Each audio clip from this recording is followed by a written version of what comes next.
Hi everyone, welcome back to birds of Ganges. প্রত্যেকটা দেশেই যখন আপনি বেড়াতে যাবেন একটা সাফারি, জু এরম অপশন কিন্তু পেয়েই থাকবেন। আপনি চাইলে এগুলো ইগনোর করে যেতে পারেন, বাট যদি ভিয়েতনামের ফুকক আইল্যান্ডে আসে তাহলে এখানকার সাফারিটা অবশ্যই করবেন। কেন সেটা আজকের ভিডিওতে চোখ রাখলেই বুঝতে পারবেন। চলুন ভিডিওটা শুরু করা যাক। Good morning. আজকে ফুককে আমাদের সেকেন্ড দিন। কালকের দিনটা তো পুরোপুরি বৃষ্টিতেই কেটে গেছে, মানে সকাল থেকে বৃষ্টি পড়ছিল, সে আর কমেনি। আজকে কিন্তু রোদ উঠেছে, তাই জন্য আমাদের ভিলা থেকে বাইরের ভিউটা জাস্ট অসম লাগছে। আমাদের এই ভিলাটা কিন্তু এক কথায় অনবদ্য। এর বাইরের ভিউটা যতটা সুন্দর ততটাই সুন্দর হচ্ছে এর ভেতরের ইন্টেরিয়ারটা। হোটেলের রুম বা অপশন সম্বন্ধে যদি আরও জানতে হয় তাহলে কিন্তু এই সিরিজের প্রথম ভিডিওটা দেখতে হবে। আই বাটনে লিংক করে দিচ্ছি, চাইলে দেখে নিতে পারেন।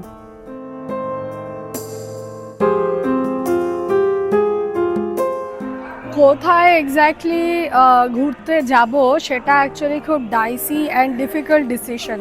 একটা হচ্ছে নিজেদের গাড়ি নেই যে জাস্ট ড্রাইভ করে এক্সপ্লোর করতে চলে যাব। আমার মানে ম্যারিয়ট মেম্বারশিপে অ্যাকচুয়ালি আমি 15% 10% করে ডিসকাউন্ট পাই ফর এভরিথিং আই বাই। যেরকম ধরুন খাবারও 15% ডিসকাউন্ট থাকে। আর এই যে টিকিটসগুলো যেটা ম্যারিয়ট থেকে সেল করছে সেখানেও 10% ডিসকাউন্ট আছে। তো আপাতত আজকে সকালবেলা আমরা এখন যাচ্ছি হচ্ছে উইন্ড সাফারি হচ্ছে এটা হচ্ছে তাদের ম্যাপ, মানে এটা বেসিক্যালি জু। আর এখানে আপনি বাসে থাকবেন, অ্যানিমালসরা বাইরে থাকবে, তো মনে হচ্ছে ভালোই এক্সপিরিয়েন্স হবে। এইটা আমাদের পড়লো হচ্ছে 4 জনের 2.5 মিলিয়ন ভিএনডির মতন। ডেফিনেটলি ক্লুক বা পেলাগো এই ধরনের সাইটে না প্রচুর কম্বিনেশন টিকিটস আছে, যেখানে উইন্ড ওয়ার্ল্ড, উইন্ড সাফারি এই সব কিছু পাবেন। আপনি সেগুলো ট্রাই করে দেখতে পারেন। যদি আপনি খুব কনফিউজড হয়ে থাকেন যে কোথায় যাব, তো বেসিক্যালি নর্থ ফুকক আর সাউথ ফুকক। আমরা এখন আছি হচ্ছে নর্থ ফুককের দিকে, যেটা হচ্ছে ওংল্যাং বিচ। আর এখানেই আছে হচ্ছে একটা বড় রিসর্ট গ্রুপ উইন্ড পার্ল, তাদের সাথেই আছে হচ্ছে ম্যারিয়ট বনবয়ের শেরাটন। আমরা এখন আছি হচ্ছে শেরাটনে। এই যে অসাধারণ সুন্দর হোটেলটা রয়েছে, এটা হচ্ছে শেরাটন উইন্ড পার্লের একদম কাছে। উইন্ড পার্ল অ্যাকচুয়ালি এখানে একটা পুরো সিটি চালায়। তাদের একটা অ্যামিউজমেন্ট পার্ক আছে যেটাকে বলে হচ্ছে উইন্ড ওয়ান্ডার্স, আর এদের একটা জু আছে যেটাকে বলে হচ্ছে উইন্ড সাফারি। এখানে কাছাকাছি আরেকটাও সিটি আছে which is grand world city, যেটা কিনা একটু ভেনিস ধাঁচের লুকে করা। তো চেষ্টা করছি আজকে এই প্রত্যেকটা জায়গা কভার করতে, কালকে সাউথ ফুকক কভার করব, সঙ্গে থাকবে। হোটেল থেকে শাটল দিয়েছিল, মোটামুটি 10 মিনিটেই পৌঁছে যাবেন উইন্ড সাফারি। চলে এসেছি আমরা উইন্ড পার্ল জু সাফারিতে। বেশ গ্রিন, চারিদিক সাজানো গোছানো। এই দেখুন এখানে প্রচুর বাস দাঁড়িয়ে আছে যা আপনাকে ওই সিটি অবধি নিয়ে যাবে। এখান থেকে মেন রোডের রাস্তা কিন্তু প্রায় ধরে নিন 2-3 কিলোমিটার মতন হবে, তাই আপনাকে বাস বা গ্র্যাব করেই যেতে হবে। চলুন ভেতরে যাওয়া যাক। প্রচণ্ড গরম, তাই চুল বেঁধে ফেলেছি। তো বেসিক্যালি জু তো কীরকম বলুন তো সাজানো ব্যাপারটা, 2-3টে সেকশন আছে। আপনি যদি পায়ে হাঁটতে না চান তাহলে আপনি ট্রাম নিতে পারেন। ট্রাম আপনাকে 2-3টে জায়গায় হপ করে দেবে। ট্রামের পার পারসন টিকিটের দাম পড়বে হচ্ছে 100,000 ভিএনডি করে, আর সেটা আপনি হাঁটতেও পারেন। এই হেঁটে একটা রাউন্ড নিয়ে মিডলে একটা জাংশন আছে যেখান থেকে না সাফারির জন্য বাস ছাড়ে। তো ওই বাসে করে আপনি অ্যাকচুয়ালি এনজয় করতে পারবেন, যেখানে আশেপাশে প্রচুর অ্যানিম্যাল ঘুরবে। তা আমরা ট্রাম না নিয়ে এখন হাঁটছি। চলুন দেখাই রাস্তায় কি কি দেখতে দেখতে যাচ্ছে, আর ডেফিনেটলি সাফারি তো করবই।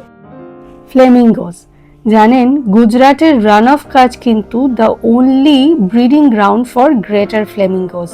তাই পাকিস্তান, আফগানিস্তানের জায়গা থেকে এরা মাইগ্রেট করে আমাদের দেশে চলে আসে একটা সময়। নেক্সট সেকশনে ছিল হচ্ছে মিরক্যাট। এই ছোট্ট ছোট্ট কিউট লিটল ম্যামলগুলোকে দেখলেই আমার লায়ন কিং মুভির কথা মনে পড়ে যায়। আপনাদের নিশ্চয়ই টিমনকে মনে আছে। এদের হাব ভাব এত কিউট না, কিরকম উঠে এদিক ওদিক তাকায় দেখুন। পায়ে হাঁটা পথ কিন্তু খুব বেশি নয়, বাট গরম প্রচন্ড। হাঁটতে হাঁটতে চোখ পড়লো এই ছোট্ট উল্টে যাওয়া কচ্ছপটাতে।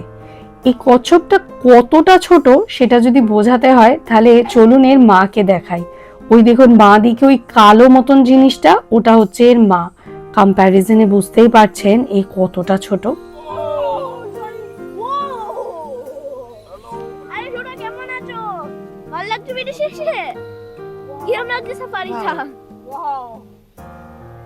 এটা রয়্যাল বেঙ্গল টাইগার বলে পকু বাংলায় জিজ্ঞেস করছি কেমন আছো, সাফারি কি তোমার ভালো লাগছে?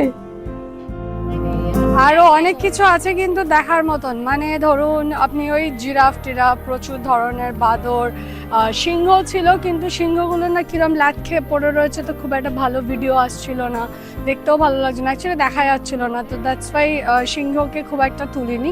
টাইগার ওয়াজ অসম, আর বেঙ্গল টাইগার ছিল, মানে একদম গ্র্যান্ড, যা লুক দিচ্ছিল না, মনে হচ্ছিল পোজ দিয়ে দাঁড়িয়ে ছবি তুলছে।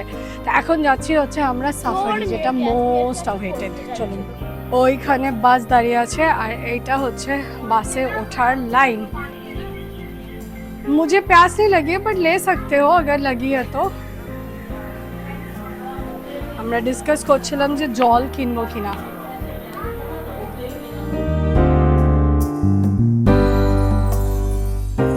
বাসে ওঠার কিছুক্ষণের মধ্যেই দেখা মিলল এক ঝাঁক হরিণের। এই হলো আমাদের বাস, আর বাসের বাইরেই বসে আছে এক ঝাঁক হরিণ। এই অবধি কিন্তু ঠিকঠাকই লাগছে, ভালোই লাগছে, খুব বেশি এক্সপেকটেশন আমার নেই কিন্তু। বাট তারপরে বাসটা এসে দাঁড়ালো একটি ফেন্সের সামনে। বোঝাই যাচ্ছে এই ফেন্সটা দিয়ে দুটো জায়গাকে ডিভাইড করা হয়েছে। তখন একটু একটু এক্সাইটমেন্ট বাড়ছিল। ফেন্সের বাইরেই আছে হচ্ছে একটি গেট বন্ধ করা, গেটটা খুলবে, তারপরে আমাদের বাসটা ঢুকবে হচ্ছে ওয়াইল্ড অ্যানিমালদের দিকে। আর সেখানে ঢোকা মাত্রই যেটা হলো সেটা কিন্তু জাস্ট ওয়াও।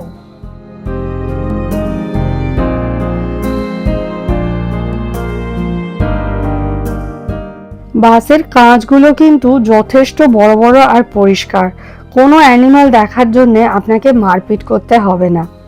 আরও একটা জিনিস বলে রাখি, আমার ক্যামেরা কিন্তু একেবারেই জুম করা নেই, জাস্ট বাসের বাইরেই এই ভাল্লুকটা বসে আছে। এরপরে দেখা হলো হচ্ছে আমাদের ভেতো বাঙালি বাবুর, মোটামুটি ভাত খেয়ে ঠ্যাং তুলে ল্যাদ খাচ্ছে। জায়গাটা কিন্তু ভাববেন না ছোট, যথেষ্ট বড় এরিয়া। দূরে দূরেও কিন্তু দু একটা বাঘ আছে, কেউ বসে আছে, কেউ চলাফেরা করছে। বাট আপনার লাক ডিপেন্ড করবে যে আপনি কতটা কাছ থেকে এদের দেখতে পাবেন।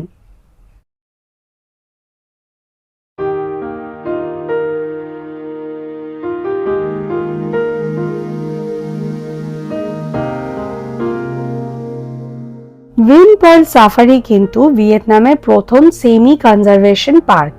এখানে জু এবং ওয়াইল্ড অ্যানিম্যালের সাথে সাথে প্রচুর এনডেঞ্জার্ড স্পিসিসকেও কিন্তু কনজার্ভ করে রাখা হয়। এই অ্যানিমালসগুলোর স্বাস্থ্য দেখে কিন্তু এটা বলা যেতেই পারে যে এরা ওয়েল ফেড এবং যথেষ্ট ওয়েল মেনটেন্ড। চারিদিকে এত সিংহ দেখে মনটা হেভি খুশি হয়ে গেছে। বাইরে জুতে সিংহগুলো যতটা লাটখোর ছিল, এখানে কিন্তু ততটাই অ্যাক্টিভ। আপনি যদি অ্যানিমাল ফটোগ্রাফি লাভার হন, তাহলে এই জায়গাটা কিন্তু আপনার একবার না একবার ঘুরে যাওয়া দরকার। বাসে চুপ করে একটা সিটে বসে থাকার উপায় নেই, একবার এদিক আর একবার ওদিক করছি। আর এদের দুজনকে দেখে তো আমার একেবারে রিয়েল লাইফ লায়ন কিং এর এক্সপিরিয়েন্স হয়ে গেছে, লারা অ্যান্ড সিম্বা, তাই না বলুন?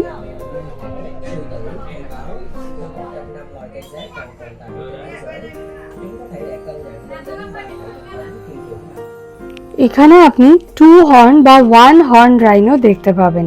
প্রথমে ভাবছিলাম গন্ডারগুলো একটু দূরে দূরে আছে, তারপর দেখি না, এ তো একদম বাসের আশেপাশেই ঘুরে বেড়াচ্ছে। আমি শিওর যদি সব কটা গন্ডার খেপে গিয়ে বাসটাকে ধাক্কা মারে তাহলে বাসটা উল্টে যাবে। বাট গন্ডারের নাম্বার কিন্তু এখানে প্রচুর, আর এত কাছ থেকে আমি এর আগে কোনোদিন গন্ডার দেখিনি। ভীষণ সুন্দর দেখতে লাগছে। 380 একরসের এই পার্কটাতে এত গাছপালা আর দূর দূর পর্যন্ত জনমানবহীন যে অ্যানিমালসগুলোর কিন্তু একেবারে একদম জঙ্গল লাইক এক্সপিরিয়েন্স হচ্ছে। তবে এটা বলতে আমি বাধ্যই হচ্ছি, এরাও আমাদের মতন সিভিলাইজড হয়ে গেছে। অনবরত বাস ঢুকছে আর বেরোচ্ছে, তবে এদের কিন্তু কোনো হেলদোল নেই। তাই এরা বুঝে গেছে এদেরকেও আমাদের সাথে কোএক্সিস্ট করে থাকতে হবে। এই পুরো জায়গাটাতে 3000-এরও বেশি অ্যানিমালস আছে আর 150-র বেশি স্পিসিস আছে। ফুকক উইন্ডপার্লের এই জিরাফ গুলো কিন্তু আপনার নজর কাড়বে। এখানে একটা ক্যাফে আছে, জিরাফ ক্যাফে বলে, সেখানে গিয়ে আপনি এদেরকে খাওয়াতেও পারবেন। আমরা যখন সাফারিতে ঘুরছিলাম তখন এদের খাওয়ার সময় হয়ে গেছিল। দেখুন গাড়ি চলে এসেছে আর প্রচুর লোকজন এসেছে এদেরকে খেতে দেওয়ার জন্য।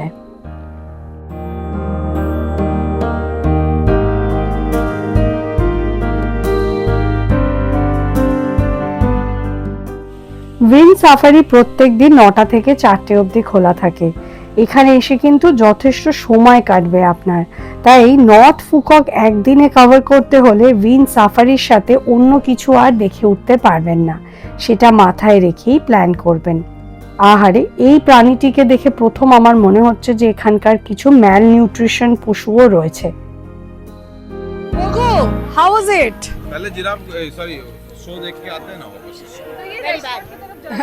नहीं अरे यहीं से Awesome, ভীষণ ভালো ছিল, মানে একদম লাইফ টাইম এক্সপিরিয়েন্স, পয়সা वसूल। Awesome, awesome।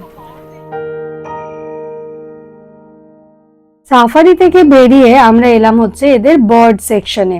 প্রচুর ধরনের সুন্দর সুন্দর দেখতে পাখি আছে এখানে। আপনারা কি জানেন সিঙ্গাপুরে পাখিদের জন্য একটি আলাদা জু আছে যেটাকে বার্ড পার্ক বলে, সেটার এক্সপিরিয়েন্সও কিন্তু অসাম। এই একটু ঘাটটা তোল না রে, চুলকেই চলেছে, একটু ঘাটটা তোল। এই তো এই তো এই তো। পাখিগুলোকে কিন্তু এই এলাকাটাতে মোটামুটি ছেড়েই রাখা হয়েছে, তবে অনেক উঁচুতে কিন্তু ফেন্সিং করা আছে, তাই এরা বেরিয়ে যেতে পারবে না।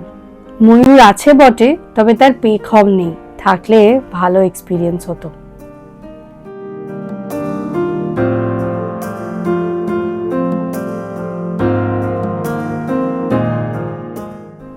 সিংহগুলোর এখন খাওয়ার সময় হয়েছে, চলে এসেছে ওদের জন্য প্রচুর প্রচুর গরুর মাংস। অদ্ভুত ব্যাপার হলো প্রত্যেকটা সিংহ কিন্তু খাওয়ার জন্য মারপিট করছে না, কেমন যেন ওরা জানে একজন একজন করে এগিয়ে আসছে, এখান থেকে খাবার ছুঁড়ে দেওয়া হচ্ছে, নিজের খাবারটা নিচ্ছে আর দূরে গিয়ে শান্তশিষ্টভাবে খাবার খেয়ে নিচ্ছে। যথেষ্ট সিভিলাইজড কিন্তু।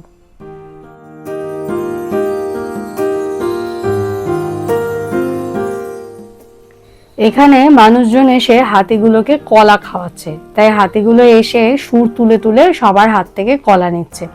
যখন সমস্ত চাইনিজ কোরিয়ার লোকগুলো হাতিগুলোকে কলা খাওয়াতে ব্যস্ত, প্রীতিশ ফাঁকা হাত বাড়িয়েই হাতিটাকে বোকা বানানোর চেষ্টা করছে। ব্যাস একটু শুকে টুকে নিয়েছে, তারপর আর হাতি সুর বাড়ায় না। ওই দেখুন কিরম কলাটা নিয়ে নিল।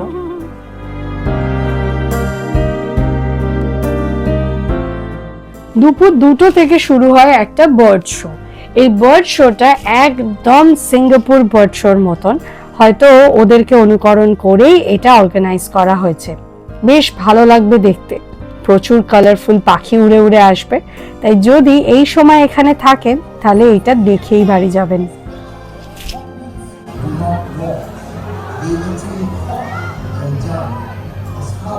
তবে শোটা কিন্তু হবে পুরোটাই ভিয়েতনামিজ ভাষায়, বাট অঙ্গি ভঙ্গি দেখে আপনি আইডিয়া করতে পারবেন কি বলছে। এই শোটার এন্ডিংটা আমার অসাধারণ লেগেছিল। একটা শো শেষ হয়ে যাওয়ার পর যেরকম সবাই স্টেজে ওঠে, এখানেও সমস্ত পাখিগুলো লাইন দিয়ে মাঝ স্টেজে চলে আসবে। ব্যাপারটা এত ইন্টারেস্টিং আর এত সুন্দর যে না দেখালেই নয়। এটা হচ্ছে বাসের জন্য ওয়েট করেন। এই দেখুন এটা বাসের স্কেডিউল। এখান থেকে আমরা যাব হচ্ছে গ্র্যান্ড ওয়ার্ল্ড। আজকে আকাশ দেখে বুঝতেই পারছেন পুরো ব্লু, বৃষ্টি হচ্ছে না, তাই আজকের দিনটা নষ্ট না করে এখান থেকে গ্র্যান্ড ওয়ার্ল্ডটাকে গিয়ে একবার ঘুরে চলে আসবো। চলো। গ্র্যান্ড ওয়ার্ল্ডের ভিডিও কিন্তু আমি আগের এপিসোডে দেখিয়েছি, আই বাটনে লিংক করে দিচ্ছি, দেখে নিতে পারেন। আজকের ভিডিওটা এই অবধিই রাখলাম, ভালো লাগলে কিন্তু একটা লাইক করে দেবেন। আজকের মতন আসি, বাই।